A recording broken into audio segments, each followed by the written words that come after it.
In a world where people can bring the dead back to life, there are powerful mages called necromancers. But that is not the case for our protagonist. He is just a simple boy, treated like trash by everyone around him. Even so, he never gave up on his dream. After many attempts, something incredible happens. He finally manages to bring a body back to life. Only this time, it wasn't just any body. It was that of a legendary warrior, strong, brave, and extremely stubborn. She doesn't take orders from anyone, much less from a boy like him, but fate had other plans. Together, they form an unlikely duo and embark on a journey full of battles, challenges, and discoveries. Two opposites, united by the same goal, to become the best warriors in the world. Our story begins with a man sighing. Then, the man with the crown of bones asks for silence, signaling with his hand. He warns Hector to show their strength to the world. Suddenly, a giant monster appears roaring, emerging out of nowhere. The creature lands violently, making the ground shake with the heavy impact. The man activates the power, warning that the poisonous tongue is ready to act. The stitched hands open, showing something bizarre moving inside. A red tongue comes out, unrolling fast and ready to strike. The tentacle shoots out like a whip, attacking the enemy at a speed beyond normal. Those mages were necromancers, who used bodies to create soldiers to fight. That brutal show was the biggest sport of that era, a spectacle of pure strength. The scene shifts to a crowded arena, with the fight raging in the middle of everyone. In the stands, the crowd goes wild, screaming and cheering non-stop. A little boy watches everything, becoming impressed by what he's seeing there. He can barely believe it, thinking the whole scene is complete madness. The story moves forward 17 years, showing the dark city of necromancers. The place is now a dark and dirty room, with some rats walking around. The boy, now grown, performs a ritual asking for eternal loyalty from the body. He recites magical words over the corpse, making the ritual continue. With his hand on the core, he says the final word to finish the spell. A red light explodes with force, releasing powerful energy throughout the room. But the monster's body can't handle it, and the core in its chest begins to crack. The creature falls apart little by little, twisting uncontrollably. The young man becomes frustrated and laments, realizing the ritual failed once again. He analyzes the body, thinking that the reconstruction of the nerves was perfect. Even so, he stays silent, completely disappointed with the result. Then he turns around, accepting that he will have to go back to square one again. The scene shifts, and now he is cleaning a dirty toilet with an old cloth. He scrubs the table hard, breathing deeply from how tired he is of the work. Then a man yells, ordering him to redo the job that was poorly done. A poster announces the War of Bodies, promising a record amount of money for the champion.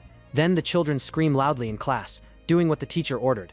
The Skullmaster teaches that the basics of necromancy are at their fingertips. Yuzu trains the scream while cleaning the floor, trying hard to become stronger. But soon a man yells, ordering him to hurry, because he is late with the delivery. The boss keeps shouting his name, making the boy tense with the scolding. We are told that harpy claws are as hard as steel for a reason. They are made of metallic proteins, not just common keratin. Because of that, he studies how to connect the nerves, linking everything with the muscles. Suddenly someone yells his name, and the boy turns around immediately. Without even seeing, he takes a violent punch to the face, being thrown back hard. Fallen on the ground, the woman asks if she didn't warn him to disappear from the city. She looks at the young man with disgust, calling him a worthless trash bastard. The woman asks her partner if that is the trash, and he confirms immediately. It is revealed that he was born in the dump, and raised among a lot of garbage. He sees himself as a disgusting piece of trash, remembering how he was raised. The boy stays silent, but clenches his fist with great anger at the humiliation. The woman comments that his father was the same kind of trash, and he inherited that. Memories of his father surface, being called trash and not even human. She says she feels disgusted just looking at him, and wishes he would simply disappear. But the young man glares at her with fury, shouting that he is not just some trash. He states that only he can decide who he will be, no matter the past. The woman continues looking with disdain, not caring about what he said. She then asks if he became a necromancer, thinking he would be accepted by everyone. Yuzu ends up taking a punch from her knight, throwing him against the ground. She mocks him because he doesn't even have a knight and hasn't moved one in 10 years. The monster grabs him, ordering him to stop stinking and disappear from the city for good. She threatens that next time, she will turn him into real trash. On the ground, the boy grits his teeth, pure hatred burning in his gaze. The memory of the master returns, saying that only he decides who he himself will be. The story reveals that the necromancer Raphael was the first to say those words. He was an orphan who entered the war alone, and achieved 6 consecutive victories. With that, he became the supreme human, the most famous guy in the whole world. The boy reflects on that, thinking that he always wanted to be just like him. His dream was to be the best, recognized and applauded by everyone in the world. But the woman's voice returns, asking if he really thought he would succeed. A dark image appears, calling him a worthless piece of trash. The scene cuts to a dark and empty workshop, showing a gloomy place. Outside, the sign reveals it to be a shop for necromancer supplies. The protagonist then enters the place, walking through the corridor full of items. He looks at the products and complains that the quality today is awful. Nothing works. Suddenly the young man hears a strange noise and turns his head to look. Looking through the door, he is surprised by what he finds in the other room. Inside, a fully bandaged female figure was sitting quietly on the bed. He asks what that is, but the owner says they're just leftovers for disposal. The owner explains that the item was sold 13 times, being a very special material, but no one managed to make the body move, so it was returned every time. The young man asks how it's still intact, and the owner says it's a rare defect. The seller offers a low price since he was going to throw it away, but with no returns. The boy becomes serious, analyzing the situation with a very determined look. He notices the strange hand of the body, and the seller comments that it's something unique. The owner reveals that she was a famous mercenary who broke everything with a punch, but he says that a knight is just a tool, so the past doesn't matter. The young man crosses his arms in silence, thinking seriously about his offer. He then refuses, saying that a defective product is too big of a risk. Leaving the shop, he thinks that trash is just trash after all, right? The protagonist walks away, leaving the seller behind taking care of the shop. But he actually bought it, spending all the money he still had in his pocket. Now he has no money to eat tomorrow, and even less for rent. He thought it was the end, and that the chance of success was almost zero. Even so, he analyzes the details of the body, feeling that something was different. For some reason, he felt that he needed to try with that specific body. The word trash returns in his mind, reminding him of all the humiliation he suffered. But he ignores it, pushing that bad thought far away from there. He holds her hand and promises that they will succeed, no matter what people say. The boy swears that together they will be the best, and applauded by the whole world. With a focused look, he begins the necromancy ritual with total confidence. A strong light explodes from the place, showing that the power was finally released.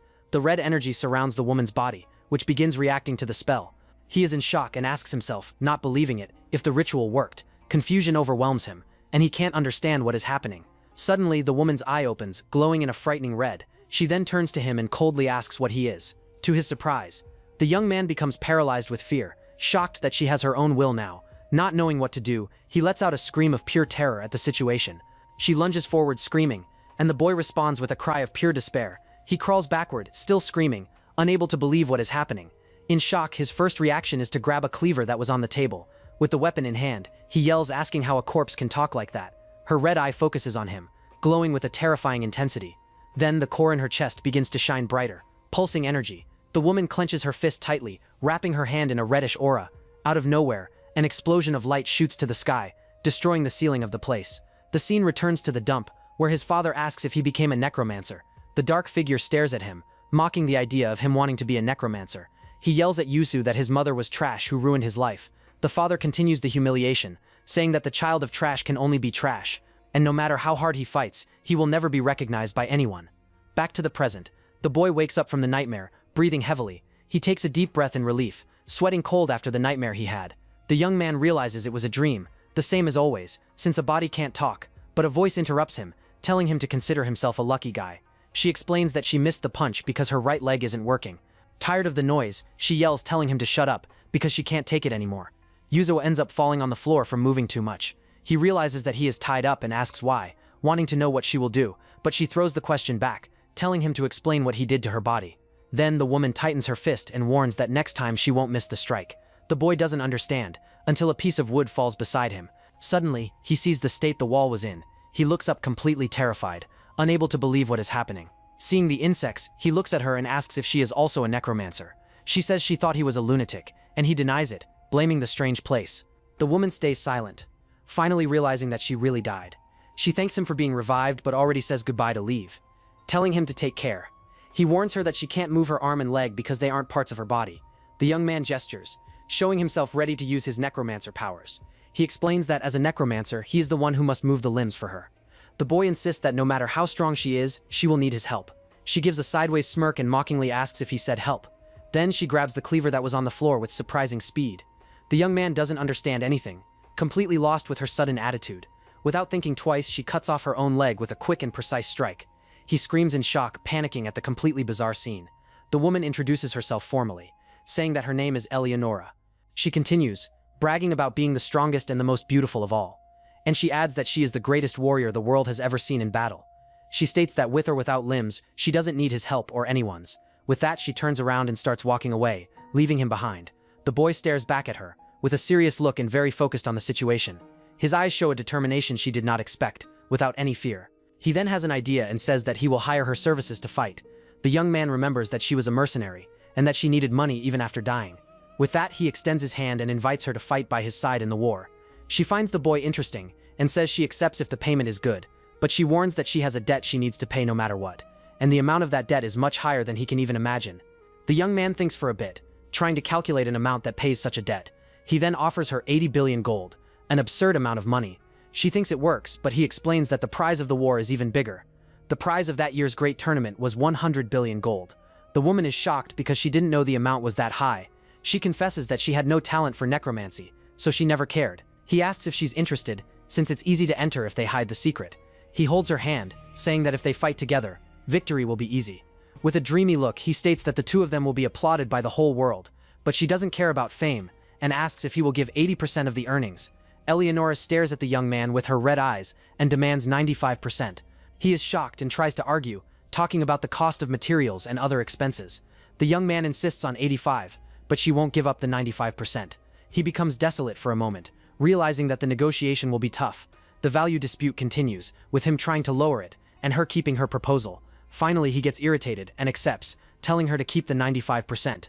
Satisfied, she warns that they need to make a contract, because she doesn't trust words. Her look is serious and focused, showing that she isn't joking around. The boy observes her, seeming a little surprised by the determination of his partner. But then, a small smile appears on his face. The scene changes, and now we see the city where the big competition will take place. He asks how the walk is going, but she complains that he is going fast, and tells him to go slower. She asks about the mask, and he explains that it's a rule to cover the face of the materials. He insists that no one can know she is alive, because that way it will be easier.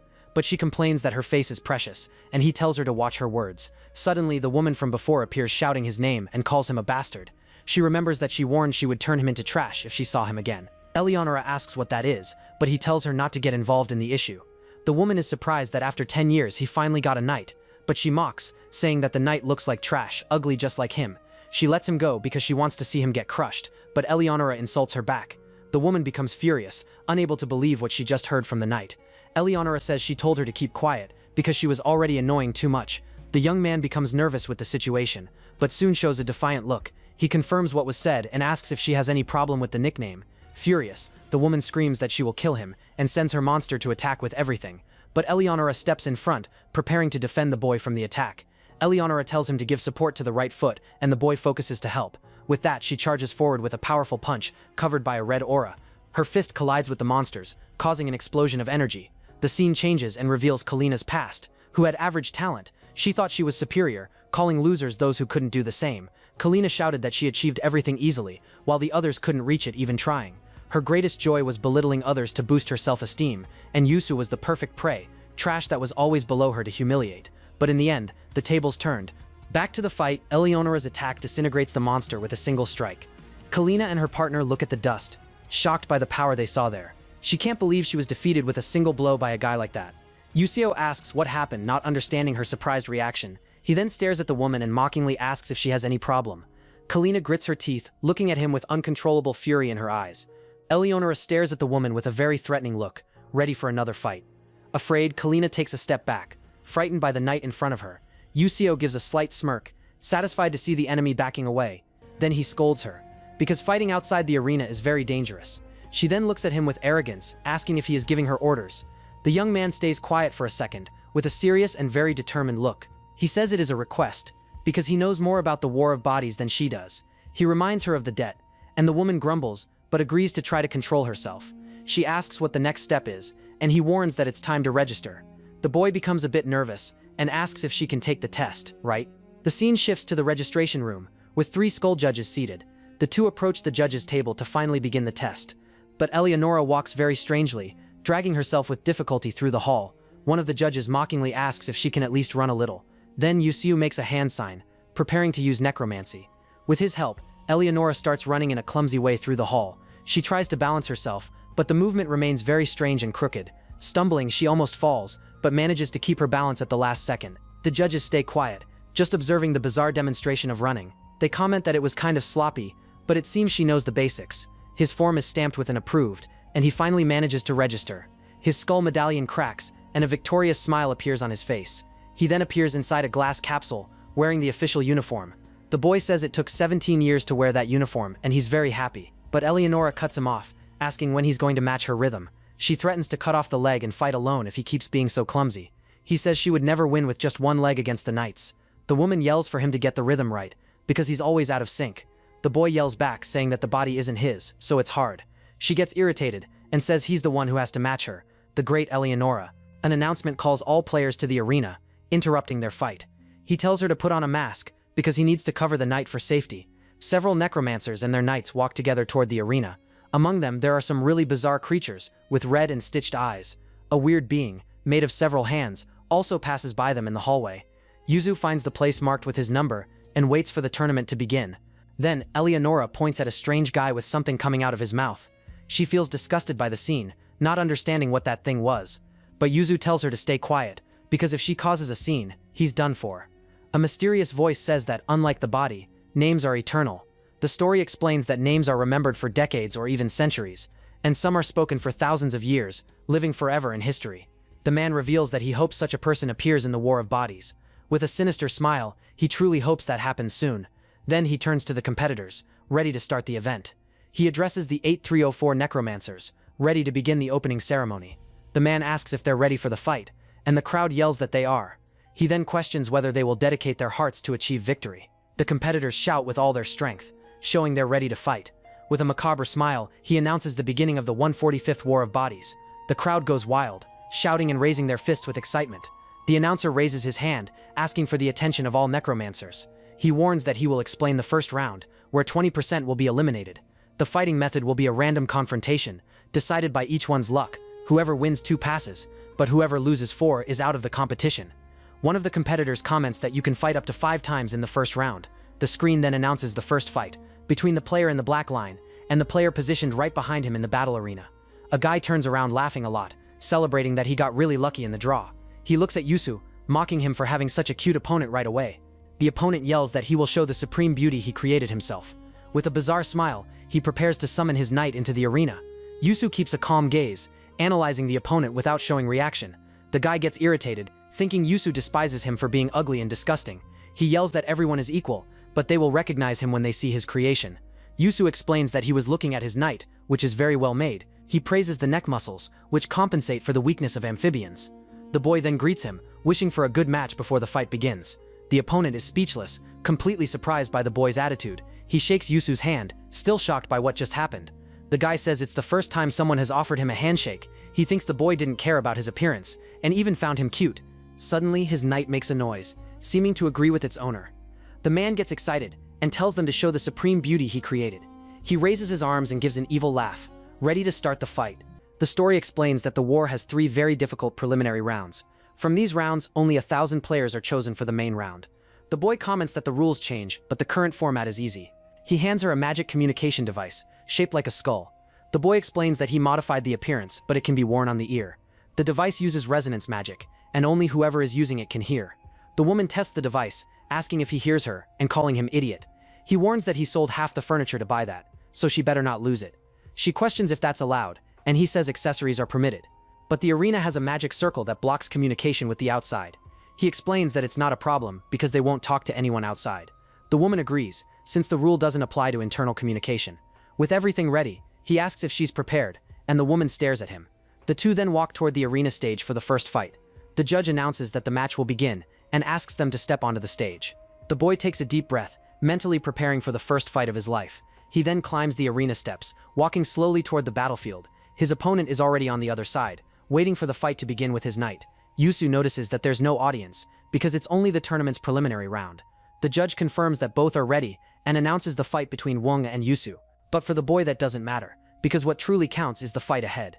With his hand raised, the judge prepares to give the signal to start the combat.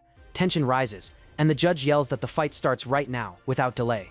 Yusu then yells to Eleonora, telling her to show their power to the world. She charges forward with everything, running at high speed toward the enemy.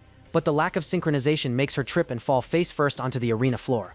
The opponent is confused, not understanding what just happened. She complains that he was too fast, because she moved at a slower pace.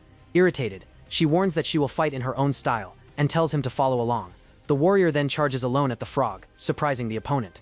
The frog jumps very high, and the warrior is impressed by its agility. The boy remembers that the key is to destroy the enemy knight's heart. He explains that their attack is strong, but the defense has few options. She cuts him off, saying that wasting time only helps the enemy think of a strategy. The woman runs to close the distance and start the attack as fast as possible, but the frog dodges easily, leaving her frustrated and unable to land a hit. Yusio notices that she doesn't want to cooperate, and that she's too slow and predictable. He wonders why the enemy knight is only running away and what his technique is. The frog swells its body, and the boy is confused by the creature's strange movement. The opponent laughs and asks if that's all they can do. He explains that he was testing the boy but saw it wasn't worth the effort. The guy warns that he's going to end the match and tells him to marvel at his art. The frog's eyes open, revealing a human face with a bizarre smile. Eleonora wonders what that is, since it doesn't look like a normal human face. The man yells that that face is the supreme beauty he created in his life. He yells that he doesn't need to cover it because the face isn't from anyone in this world. The guy then tells them to witness the beauty before it explodes at once. Then the face turns into a projectile and Yusu yells for Eleonora to dodge. The attack comes too close, catching the warrior by surprise in the arena. An explosion of green energy fills the place, raising a lot of dust. The smoke clears and shows Eleonora on the ground, badly injured after the impact. She says she's fine, but sacrificed an arm to block the attack. He explains that a separated part of the body can't be controlled for long. With that, he realizes the bomb's trajectory will always be in a straight line. The explosive is amphibian, and only activates with a strong and sudden impact, so the plan becomes simple, and all they need to do is dodge. The warrior finds it interesting, since it had been a long time since she felt such excitement. She prepares to fight seriously, pushing off from a stone on the ground. But out of nowhere, a poison attack rises from the ground, surrounding her on all sides. The poisonous explosion hits her directly, creating a large curtain of smoke. The opponent gives an evil laugh, mocking the knight who can barely walk. He tells Yus to marvel at the beauty he created, and accept defeat. Then several projectiles are fired from the frog toward the warrior. She manages to dodge the attacks, but the bombardment keeps coming non-stop. Eleonora keeps dodging, but the number of bombs is too high. She warns that they're at their limit, and they won't win if they don't run properly. The boy says he analyzed the problem, and the lack of confidence is the biggest cause. He explains that her right leg doesn't exist, and that's why the balance is lost. The boy then asks her to trust him and not pay attention to the right leg, but the woman counters, saying he's not the one fighting on the battlefield. She turns and states that she's the one in the middle of combat, not him. The warrior yells that she doesn't trust someone who doesn't risk his life with her. The boy stays silent, surprised by the direct and truthful answer. Meanwhile, the woman keeps dodging the frog's poisonous attacks. She moves with agility, leaving a trail of dust where she runs in the arena. The warrior thinks that this is also her last chance to win. The boy remembers he was born in a dump, and lived being belittled by his father. He spent his whole life being ignored and treated as if he didn't exist. No one would understand how miserable it is to know you're nothing but trash. The dark image of his father returns, haunting his thoughts in the arena. He needs to prove to his father and the world that he can be the best of all. If he can't prove everyone wrong, he feels it's not worth living. The image of two hands clasping in a red background symbolizes his determination. He clenches his fist tightly, making his hand bleed from the pressure. The boy asks her to trust in his despair, because it's his last chance. Eleonora looks at him with her red eyes shining, hearing his request. She then stands up, with her broken arm and armor damaged by the fight. The woman stays silent, processing the boy's words and his desperation. She dodges another attack, preparing for the final counterattack. With a firm step, she lands on the ground, ready to act and trust him. Finally in sync, Eliana runs across the arena with absurd speed. Yusu smiles, moved to see that she ran and trusted him completely. She tells him not to misunderstand, because she doesn't care about his sad past. The woman explains that she's betting he'll save her again, just like before. The running still isn't perfect, and she almost loses balance a few times, but the boy says it doesn't matter, because now they can dodge much more easily. He warns that there are few bombs left, and without them, the frog is just a big frog. The two run together, dodging the knight's final poisonous attacks. The opponent panics, seeing that only 6 bombs are left to attack with. The count continues, and soon only 3 bombs remain for him to use in the fight. The last projectile is fired, and Yusu yells that there's only 1 bomb left. He warns that the bombs are gone, and now is the time for the counterattack.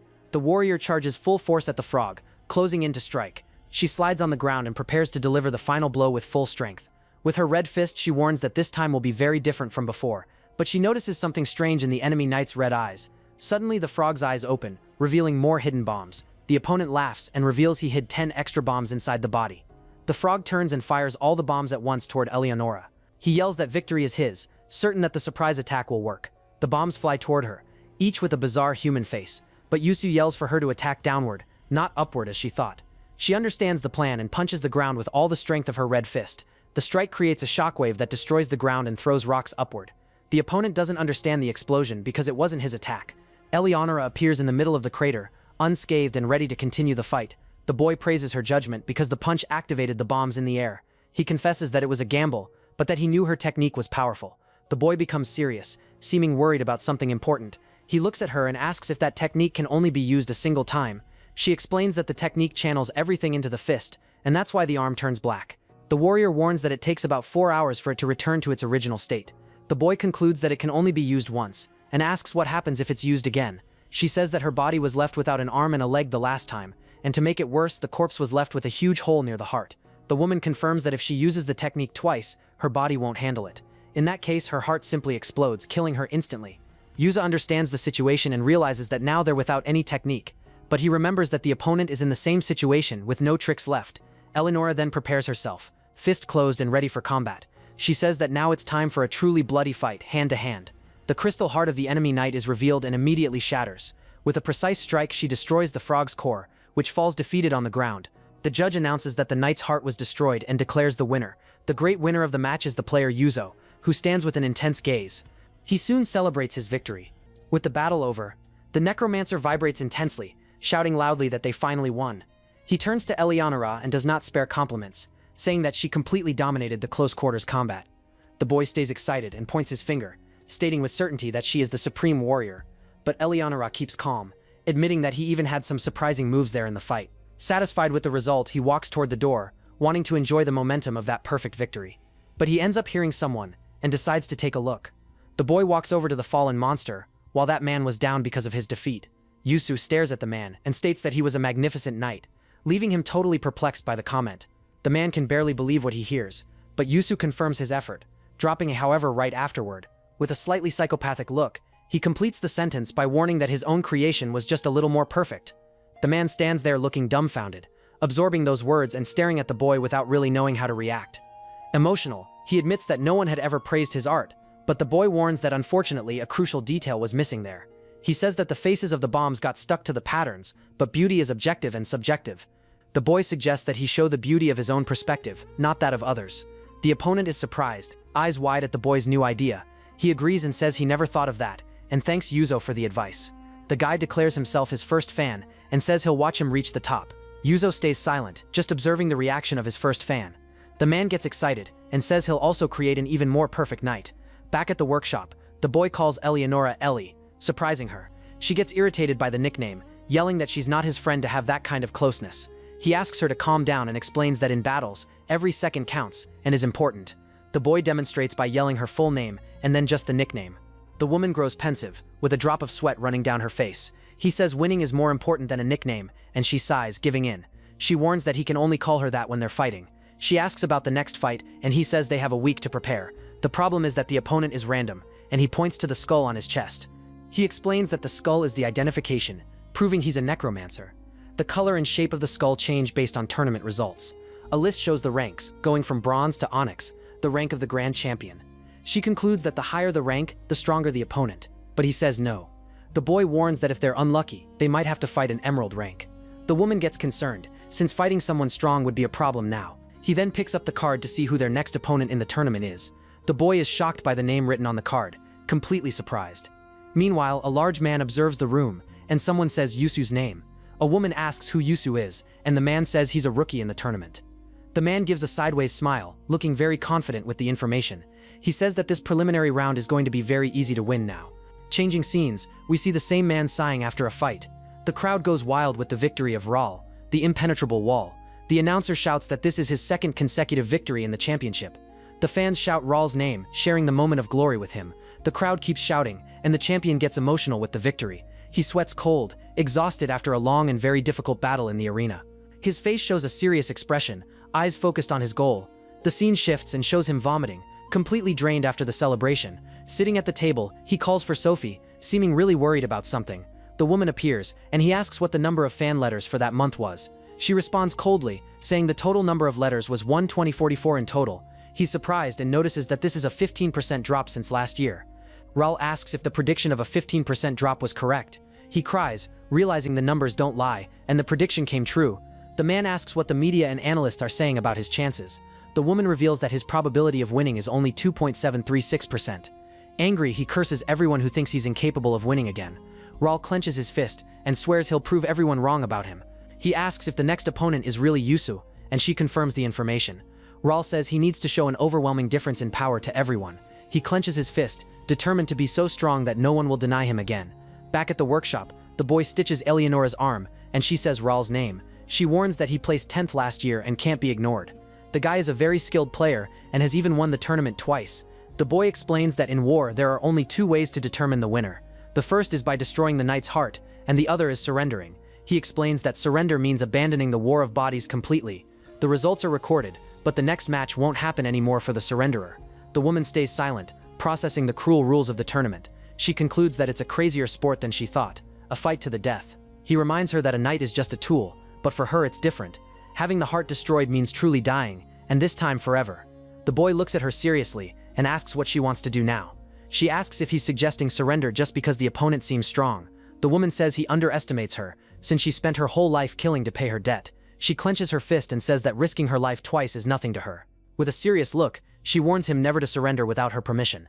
The boy smiles and says he was hoping she would say that because it's their last chance. He stands up, ready to prepare for a fight that might be their last. The janitors get ready for the second match, and one of them complains about the noise. The other warns that Ral is competing, and that's why the crowd is excited.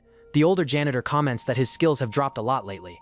He says Ral will be remembered as a one-time thing and will keep falling. Suddenly, Ral runs past them, leaving both of them surprised. Ral hears the comments but ignores them and keeps going, focused on the fight. He walks toward the arena, ready to face his next opponent. The man repeats to himself that he can do it, trying to fill himself with confidence. With his fist clenched, he states with full certainty that he can win again. The champion enters the arena, and the crowd goes wild at his presence. Eleonora is impressed by the amount of people watching, even though it's the preview. Ral says that the true measure of strength is not how you attack, but how you defend, and his fans shout in agreement with his words. He proclaims himself the Guardian, raising his fist and looking at the stands. The crowd keeps shouting, supporting the champion with all the energy they have. They call him Shield and Wall, praising his defensive skill. The man turns toward the arena, ready to show who he really is. He makes a silence gesture, focusing for the battle that is about to start. With a quick movement, he summons his knight in the middle of the arena. A gigantic wall appears in front of him, showing the impenetrable defense. Eleonora comments that the wall is a combination of several living materials. This combination creates a shield and a living wall, almost impossible to break. The boy warns that a careless attack can damage the attacker's weapon. He says the only chance is to attack the main body behind the wall. She thinks it will be easy, because the wall is big and must be slow. Suddenly the wall reveals itself to be a giant knight that screams in pain. The monster turns around, surprising everyone with its speed and size. He panics and warns that it's dangerous, preparing to use a spell. The wall attacks with a whip, and she uses the hook hand to save herself. The attack throws her far away, and the boy shouts in worry, asking if she's okay. She says the strange arm is useful, despite the difficulty of landing. The boy explains that the biological hook can cover 5 meters at once. He warns that this is their chance, because the wall turned to attack. The woman advances with the hook, using the weapon to climb the giant wall. She reaches the top and says that this is the end, ready to deliver the final blow. The monster opens its mouth, revealing an energy cannon inside. She ignores the warning and prepares to punch, even knowing no one has broken the wall. With a powerful punch, she hits the wall's face with everything she has. The boy is shocked, wondering how that's even possible. The wall disassembles and moves as if it had a life of its own in the arena. He explains that moving a knight is like feeling every capillary of another person. The story shows how the muscles contract to lift the heel. The operation becomes harder the bigger the knight and its parts are. But Ral not only moves the giant mass, he also divides it into pieces. Yuzu becomes tense, realizing that it's the first time he's seen Ral fight like that. The champion grits his teeth, determined to show his overwhelming power. He shouts that he will show a power everyone will have to acknowledge. Ral then activates his special technique, the crushing zone. The walls close in, preparing to crush Eleonora in the middle. She turns around, noticing the trap and becoming alert to the movement. The boy warns that if they get trapped, it's over, and tells her to get ready to jump. She is thrown upward but asks where he's throwing her in the air. The boy shouts that the walls are closing and tells her to do it again. The boy grits his teeth, frustrated by the difficulty of hitting the target. Eleonora uses the hook to move, but the walls close too fast. She tries to aim for the opening, but the space to pass through is too small. The walls close again, blocking any chance of escaping the trap. Yuzu is impressed, realizing that Ral controls the arena completely. He warns that there must be a gap, and the warrior agrees to keep trying. She gathers momentum and charges with everything she has, trying to find a flaw in the defense, but the walls close once more, and they end up trapped again. Ral mocks them, asking if they thought they could break his wall. The woman runs along the walls, while the boy searches for an opening on the right. The hook grazes past, and the boy shouts that the attempt was a failure. He looks to the left, but the warrior warns there's no space to pass. She tries another attack, but the hook hits the wall and fails once more.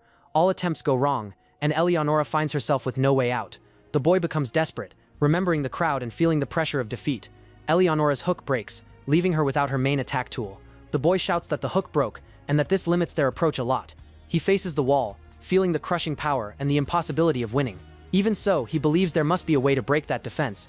The boy repeats the word break, having a sudden idea in the middle of the fight. The woman says their approach is wrong and that no one has won without a condition.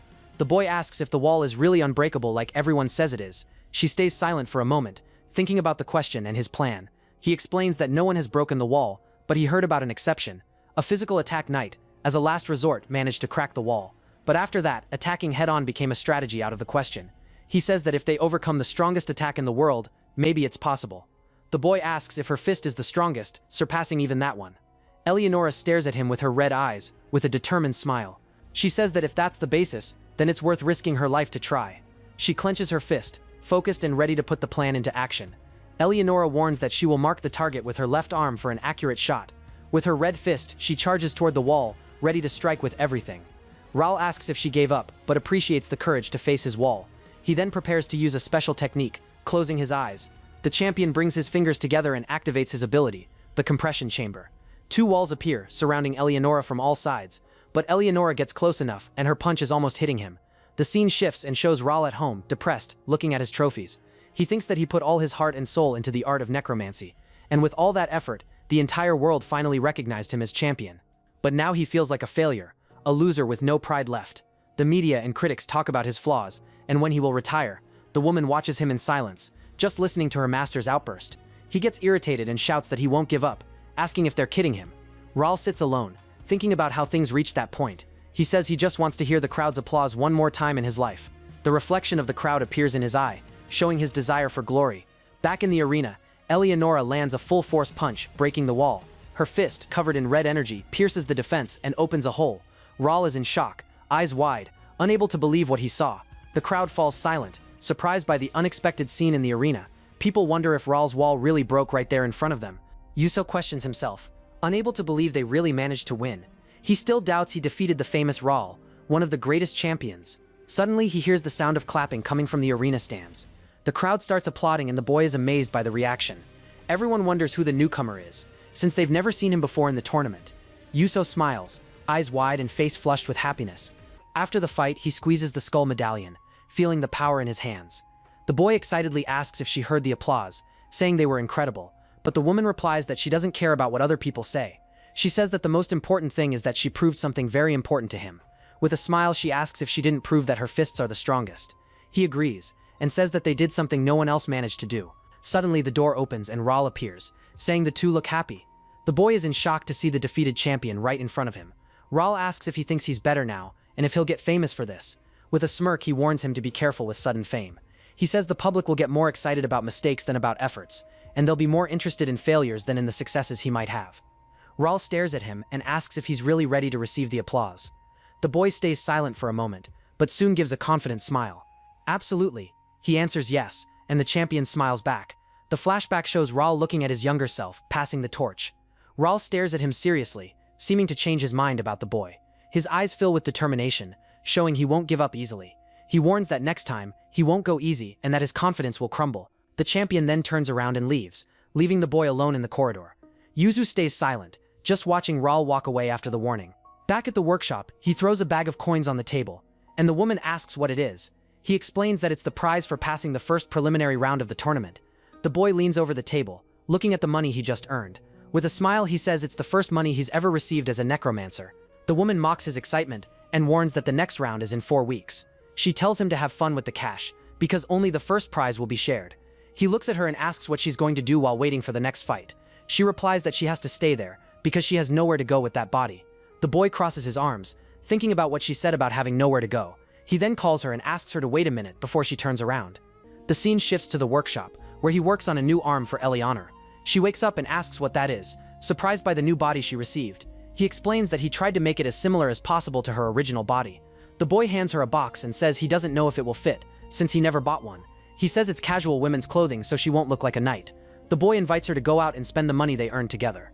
The woman takes the box but asks suspiciously why he's doing this. He says that they earned the money together, so it's natural that they spend it together. She stares at him, surprised by the boy's kind and unexpected attitude. The warrior comments that he knows how to be cute sometimes, leaving him embarrassed. She tells him to go out for a while and asks if she should change in front of him. The boy turns red with embarrassment and says he understands, turning around immediately. He then waits outside, leaning against the wall, while she gets changed. The boy wonders if the applause will end soon, reflecting on fame. He thinks that if he wins, he will receive applause from the whole world finally. The boy hears the door opening and turns around, curious to see how she looks. He says she took too long, but stops talking when he sees her in the new clothes. The boy's eyes go wide, completely hypnotized by her beauty. She shows the dress and complains that the style is too old and out of fashion. The woman then asks what fun things there are to do in that city. The boy is speechless, face red, unable to answer. He stays silent, totally embarrassed, and not knowing what to say. She asks why he's blushing and if he was thinking something weird. He replies that she is beautiful and that it's natural to feel attracted to her. The boy says her vibe is different and that she looks more charming like that.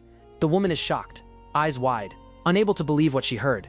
She asks if he's crazy and if he forgot the kind of relationship they have. He says he has no intention of dating her. He was just being objective. The warrior stays silent, a drop of sweat running down her face. She asks if he has no friends, and he says he only had cockroaches and larvae. The two arrive at a bizarre restaurant, fully decorated with skulls and bones. She asks why he seems to be the only one having fun, and he says he's new there. He explains that the skulls are made from discarded ingredients from the restaurant. The woman is shocked to learn they are real human skulls. The waiter arrives and thanks them for waiting, placing the dish on their table. He announces the dish, the tongue of the dead, a very strange delicacy. The woman is confused, looking at the food that seems to be moving on its own. She asks if that thing is alive, finding the dish's appearance very bizarre. He explains that it is pasta made from ghost potato, a rare ingredient. The dough is mixed with basilisk, eggshell, and magical spices. She comments that he knows a lot about the dish, and he says he researched a lot. The boy confesses that he always wanted to try it, since it's a famous dish. He offers the food, saying it's better when it's still wriggling. She picks a piece with her fork. She chews the food slowly, feeling the strange taste and different texture. The woman widens her eyes, surprised by the explosion of flavor in her mouth. She says it's really good and that she has never eaten anything like it in her life. The boy also starts eating, praising the creaminess and garlic flavor. He stuffs a bunch in his mouth and shouts that it's insanely good for real. Eleonora is left speechless, watching him and the way he eats. After eating, the two go out to stroll through the necromancer city. A vendor announces a handcrafted cotton candy with ghost flavor. They stop to see a giant golden statue, and the woman asks who it is. The boy explains that it's Corinne Crow, last year's champion of the tournament. She was the youngest winner in history, with only 19 years of age. The statue of the winner is always displayed in the city's central plaza. He thinks it's amazing to be recognized as the best in the center of the city. But the woman isn't impressed, and asks why the statue points upward. She finds the pose tacky, but the boy explains it's not meant to look cool. He explains that the pose has an official name, the singular focus stance. Simple movements can be done without anything, but complex ones are different. To move multiple muscles, the most effective way is to create a form and focus on it. He demonstrates the pose, focusing the image of the knight in his 2 fingers. Doing this stance means preparing for a serious fight and deciding the mind. She understands there's a reason for the pose and grumbles, thinking about it. The woman says she still thinks the pose is very tacky, even understanding the reason. The scene shifts to a theater, where an actor proclaims himself the king of death. The boy is shocked by the play, completely impressed by the spectacle. He shouts in excitement, and the person beside him asks him to be quiet. The boy replies that it's his first time since he never had money to go. He asks if Eleonora is also finding it amazing, all excited about the play. The woman stares at him in silence, surprised by his childish and happy reaction. The boy smiles, truly having fun for the first time in a long while. She raises a sign with a little smiley face, amused by his excitement. The two keep walking, exploring several places in the city. They stop at a stand selling strange soup inside a cauldron. Eleonora holds a bizarre ice cream, surprised by the appearance of the food. They also visit a mortuary, where bodies are prepared to become knights. He asks what she thought, and the woman complains that they've been walking for 2 weeks already. She comments that the city is more than a place, it's a culture and a lifestyle. The woman says he's more interesting than she expected at first. She says he is pure and stupid, and that she has never met someone so honest. He replies that she is unusual too, since she acts in a very refined way. The boy starts to ask if she used to do something, but stops halfway.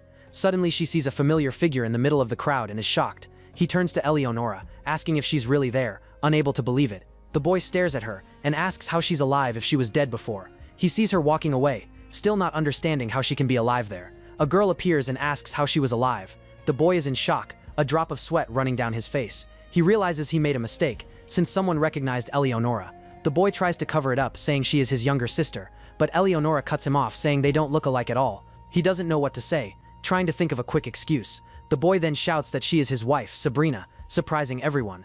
Eleonora is left open-mouthed, completely shocked by his lie. The girl doesn't believe it and says she is definitely the Eleonora she knows. She asks to see the ring, and he says his is expensive and he doesn't wear it outside. He explains that the probability of having a similar face is 0.01%. The boy questions whether she isn't giving too much importance to a coincidence. The girl hesitates, but insists that there's no way not to recognize her. He then suggests asking her directly if she remembers the woman. Eleonora tilts her head to the side, denying that she knows the girl standing before her. The girl panics and asks her to show her wrist to prove who she is. She says that the Eleonora she knew had calluses on her knuckles. But before she could continue, Yusu hits her with a boot in her face. He throws her far, leaving Eleonora and the girl completely surprised. The warrior yells, asking if he's crazy, and the boy says he has no choice and tells them to run. The girl stays on the ground, wondering if a fight will break out right there. Back at the workshop, he asks who that guy was who found them. She explains that his name is Neyron, one of her mercenary companions.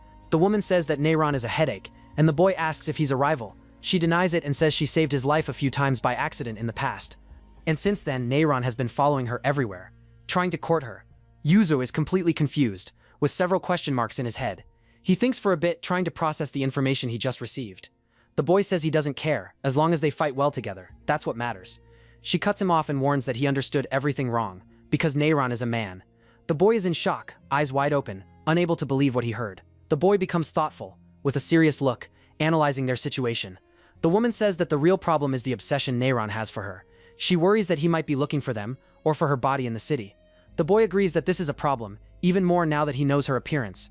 He says that if something happens, they need to prepare for the worst possible scenario. The boy suggests forgetting this for now, and focusing on the next match. She agrees, turning her head with a serious and determined expression. Meanwhile, Neyron confirms that Eleonora is alive. Looking at the bandage, he remembers her, his great heroine who saved him in the past. The man looks at the wanted posters, calling her his heroine. He believes that the strange man did something to her, and he needs to save her. Neyron swears that he will sacrifice himself for her, the same way she did for him. He clenches his hands, determined to do whatever it takes to find her.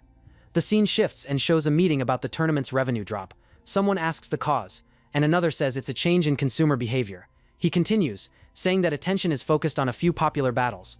The meeting is interrupted by a guard shouting that he can't enter there. A boy runs in desperately, shouting for the CEO and being chased by guards. He asks them to read the article he wrote, holding a plush doll. The man with the hat gives a sinister smile, observing the chaos from afar.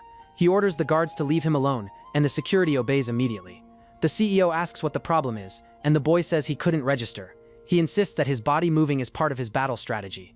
The boy squeezes the doll, which starts moving in a very strange way. To prove it, he makes the doll spit a green liquid on the office floor. The man with the hat and the other employees chuckle at the scene. The CEO approaches the boy, who stares at him in fear and expectation. He admits that it was their mistake, and sincerely apologizes for the misunderstanding. The man says they will guide him to compensation, and the boy thanks him, relieved. The boy and the employee walk away, while the CEO watches them from afar. The CEO asks what he found so funny, and the employee apologizes.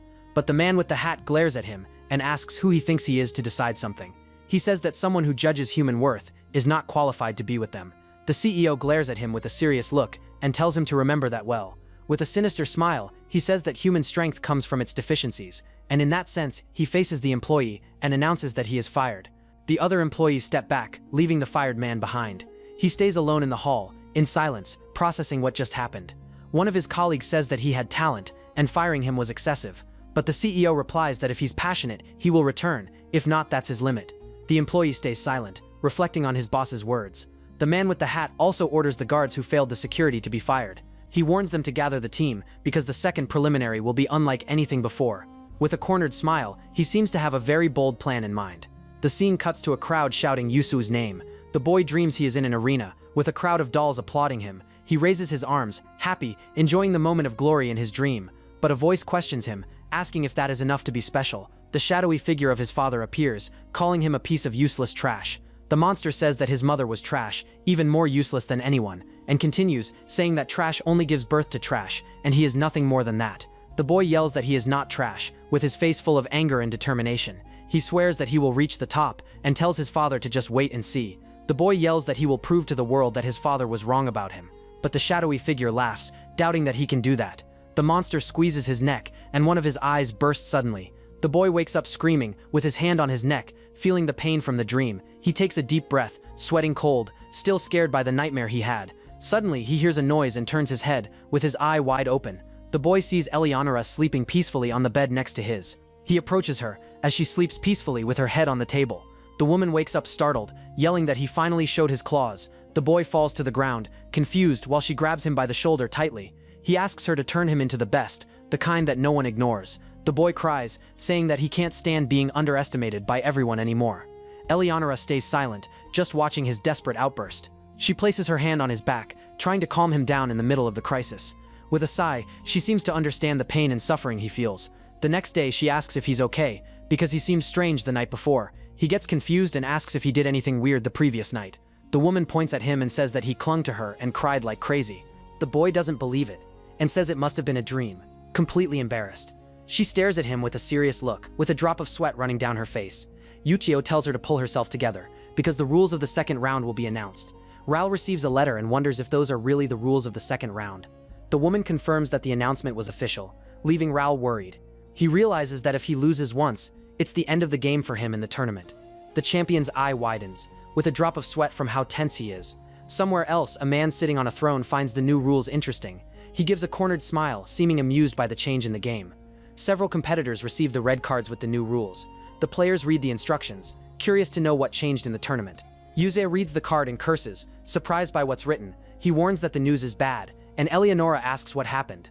The boy explains that the fights will be in teams of 3, in a best-of-3 system. She says that this puts them at a disadvantage, because communication is already difficult. He agrees, but warns that the real problem is how the teams are formed.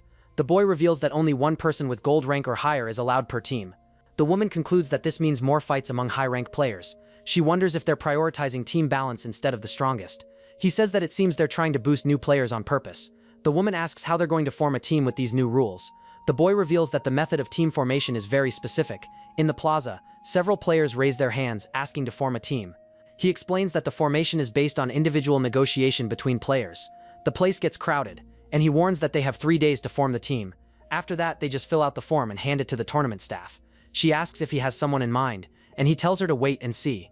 Across the street, Raul hears someone shouting for him in the middle of the crowd.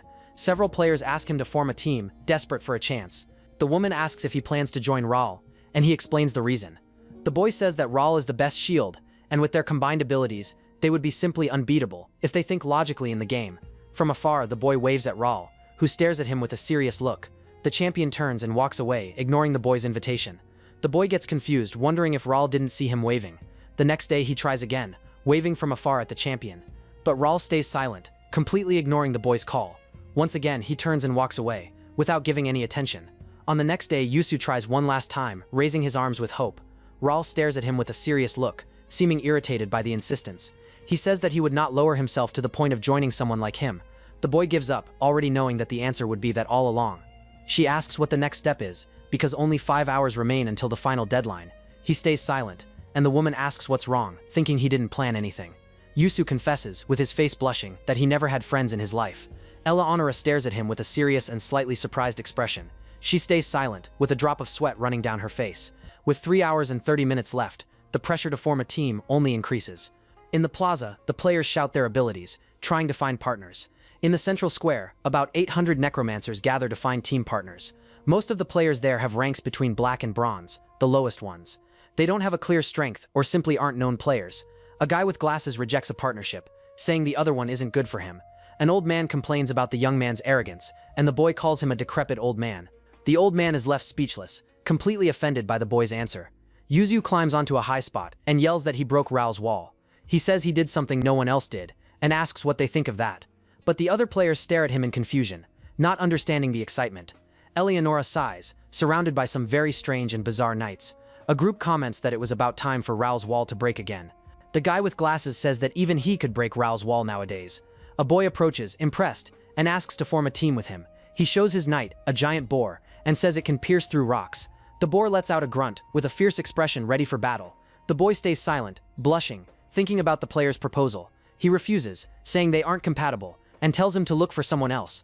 2 other players approach, one with a worm and the other with a mushroom. A man with a giant crab also appears, interested in forming a team. The story explains that some players showed interest in Yos, but none of them met the standards the boy had in mind. On the other hand, the players he wanted for his team rejected him immediately. They found him boring for being new and not knowing much about him. The story says it would have been easier if he had begged more to the others. But for Yuso, who never had a companion, that was very hard to do. He feels alone and realizes that finding a partner is harder than he thought. An announcement shouts that only 1 hour remains before the registration deadline. Whoever doesn't register in a team will be disqualified from the tournament immediately. The woman calls him a crazy bastard for not having found anyone yet. She suggests they give up since it's only the second round and they can try again. He says disqualification is shameful, but there's something even worse. The punishment is a 10-year ban, preventing re-entry into the tournament. The woman is in shock upon learning that the punishment is a 10-year ban. She says that 10 years is the end of a player's career, and that the rules are harsh. She tells him to join anyone, but the boy remembers one detail. He warns that for them, losing means dying for real, not just in the game. The boy says he can't form a reckless team and risk her life. Eleonora stays silent, just observing his concern. He says he will try to choose the best necromancer left in the square. Suddenly someone calls him in the middle of the crowd, interrupting the search. 2 people approach and ask if he wants to join their team. He looks at the 2 and asks, straight to the point, what their knight is. The boy shows his knight, a kraken that lives in the depths of the sea. The kraken can block vision, and the bat can interfere with signals. Yuzu analyzes and realizes they are the missing defense and long-range attack. He notes that they are silver and bronze, the best option at the moment. The boy asks why they chose him, and he says it's because of his strength. The player extends his hand and says they needed someone with a powerful attack. Yuzu stares at the extended hand, thinking about the proposal and the team's future. He accepts the invitation, and the 2 shake hands, sealing the new partnership. An announcement shouts that only 20 minutes remain until the registration deadline. The 3 sit down to talk, and the guy asks if the technique is only once. The boy explains that it's once every 4 hours, but guarantees the destruction of one enemy. The new partner finds it risky, but if something goes wrong, they'll cover him. He warns that it's not the only technique, because his knight excels in combat. The player agrees that the power is attractive, and asks about coordination. Yuzu gets embarrassed, not knowing how to answer about battle communication. He brings his hands together, thinking of a way to explain the situation to them. With 8 minutes left, the time to decide on a strategy is getting even shorter. The boy suggests making a list, since the discussion isn't flowing very well. Suddenly, the red-haired partner says she needs to go to the bathroom. She runs off and says she'll be right back, leaving the 2 alone at the table. Yuzu looks confused, looking to the side, not understanding the girl's hurry. With 4 minutes left, he worries about why the partner isn't coming back. The boy squeezes the partner's hand, who agrees, seeming very nervous. The guy wonders what's taking so long since time is running out. Suddenly Yuzu realizes something and widens his eyes in shock. He kicks the chair and stands up, running angrily toward the door. The boy curses, realizing he was tricked by the 2 team partners. Kalina and the others appear, mocking and asking if he thought it would work. He shouts her name and asks if those were her team partners. The woman laughs and says dirty tactics are common, and that this shows his lack of skill. She calls it failed negotiation, and reminds him of the promised compensation. Kalina says everyone has already formed their teams and congratulates him. With an evil smile, she glares at him and says he has been disqualified. She says he acted without knowing his place, and that now they don't need to see him anymore.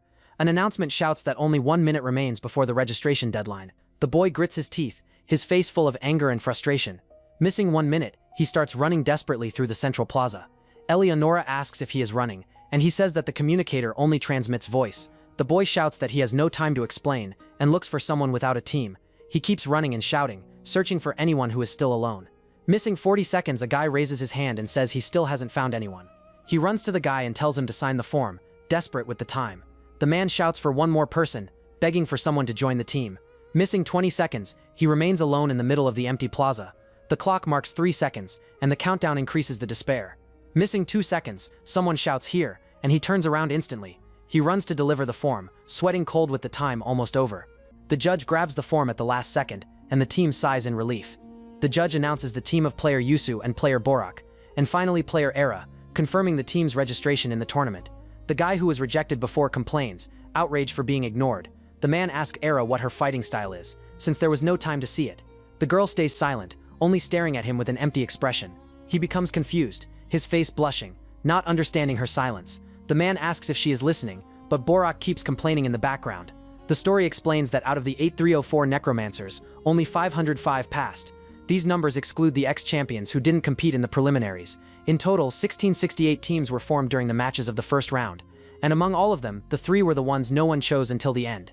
The man closes his eyes and thinks it wasn't due to lack of skill. He remembers Kalina and thinks that it's all that woman's fault. Borak shouts that they're lucky to be on his team, the great Borak. The man asks if he has been bronze for 30 years, and the old man gets irritated with the question. The man concludes that he never reached the finals in 30 years of tournament. The old man brags that he has more experience than the rookies to pass the second preview. He says that this year he will reach the finals and be the team's source of wisdom. The man ignores him and asks what his knight is, leaving the old man irritated. He then summons his secret weapon, forged with 30 years of experience. Eleonora is startled and asks what that disgusting thing is, a giant cockroach. The old man says not to underestimate it, because cockroaches are the personification of survival. He explains that they survive everything, even without a head and eating anything. No one cheers for them, but the important thing is that they always survive. He says that this desperation to live is admirable, and asks if it isn't.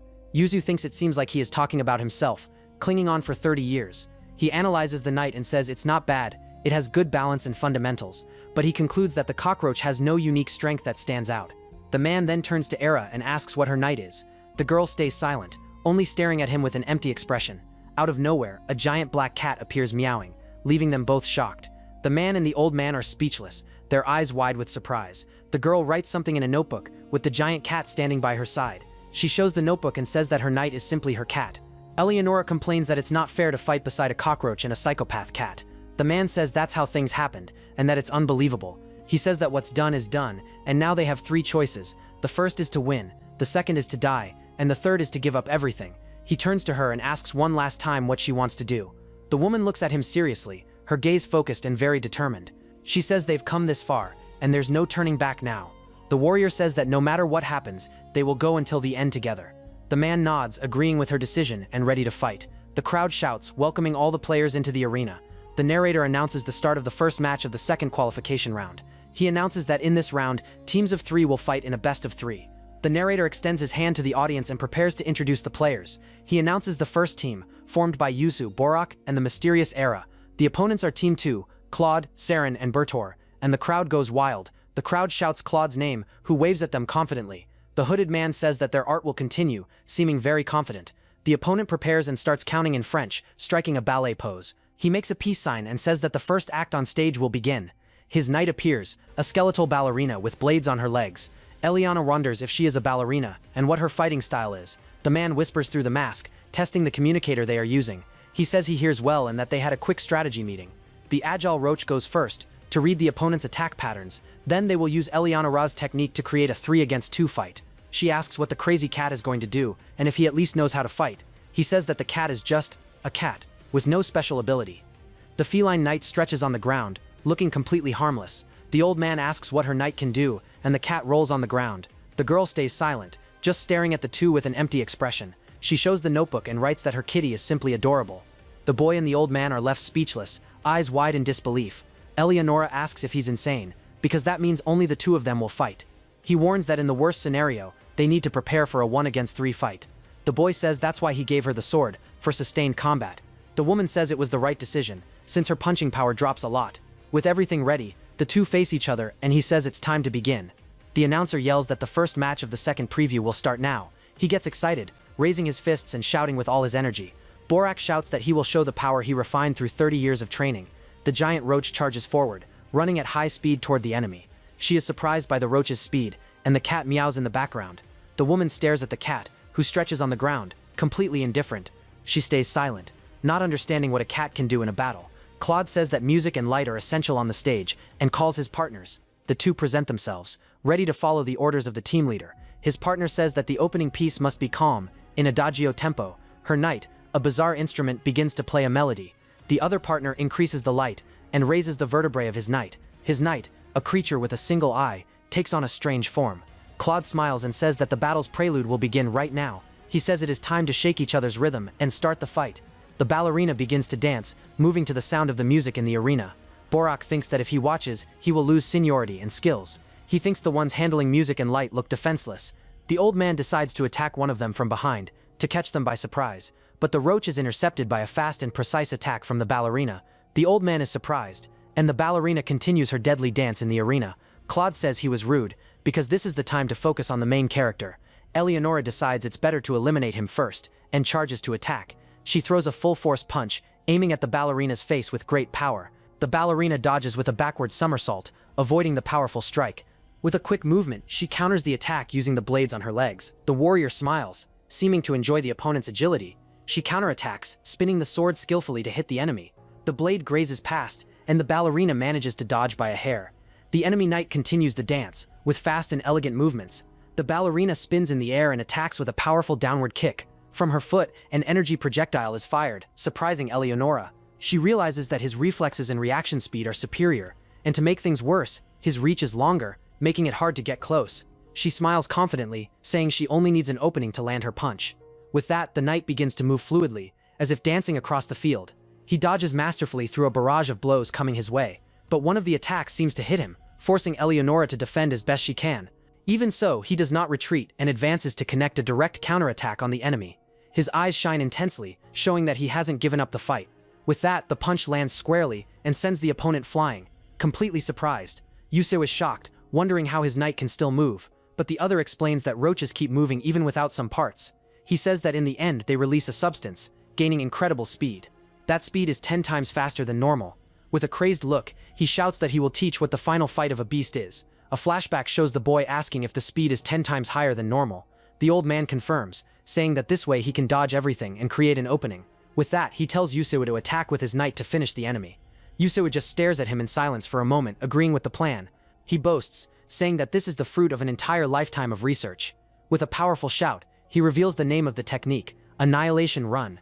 In his imagination, a red knight charges forward with everything, ready to attack.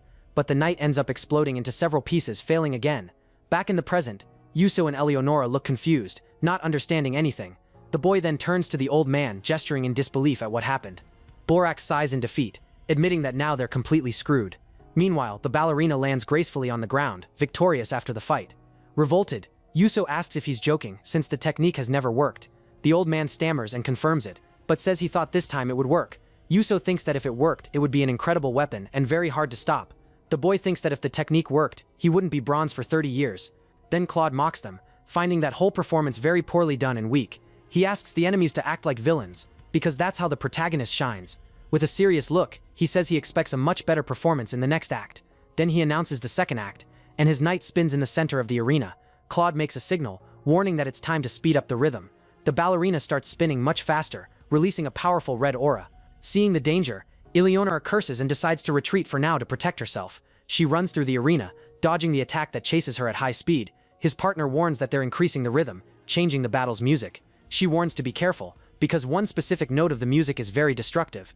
Then the instrument fires a burst of blue energy with absurd power.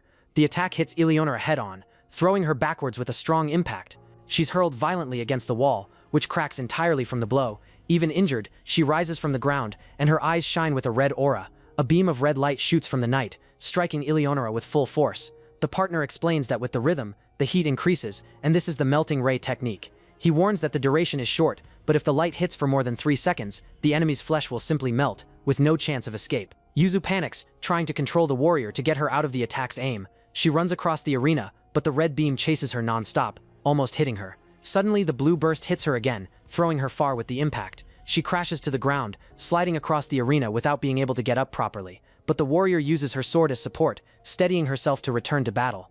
Seeing the scene, Borak yells that it's over, because there's no way they can win now. She thinks she's going to die without doing anything, and that she needs to create an opening somehow. Then Yuzu tells her to use her fist, and punch the ground at a 45-degree angle. With her red fist glowing, she prepares to follow the boy's plan. The punch cracks the entire ground, raising an explosion of rocks and heavy dust. The opponents are shocked, not believing the destructive power of that blow.